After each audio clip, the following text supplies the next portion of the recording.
The waiter rushed over with water and apologized for the delay, explaining a few very large parties had arrived all at once. And that do be happening. The guy seemed sincere and very professional, so I thought, water would just be like the, abnormal part of the night, and we would move on and have a great night. But that is when that is when Ellen kicked into full gear.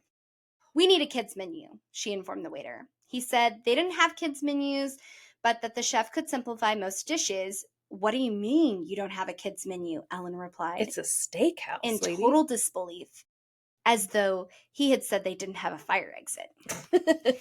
He explained that they didn't get many child visitors and that there were enough plain foods on the menu that they didn't ever need a separate menu. Ellen sighed dramatically and waved him away. Literally, without saying a word, waved him away from the table. Like, wave him off, Wanda. Like, be gone, peasant.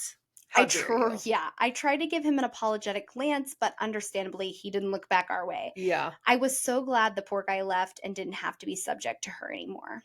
Meanwhile, she turned her attention on me, and I almost wished he'd come back. Oh my gosh, right? At least he was getting paid to be here. Shoot.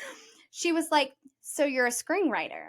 And I explained, "Well, yes and no. I want to be, but it's hard to get a job in that field that can support yourself on. So I'm working on it I'm working at a nonprofit right now, but there's screenwriting components to the job though, so I'm really happy there."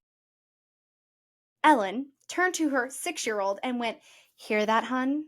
You want to be sure you snag a man who works for profit. Learn from this. It's not too late for you."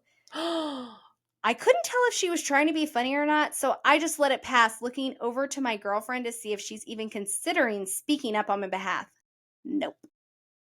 Could you imagine? This little girl is 6 years old. She is thinking about kindergarten or first grade. She ain't thinking about no profit or for-profit Girl, men. she's thinking about those mini corn dogs she's not going to get to eat tonight. She's bummed. And that daughter, the girlfriend, has probably gone through a lifetime of this and is like, I'm not touching that with a 10-foot pole.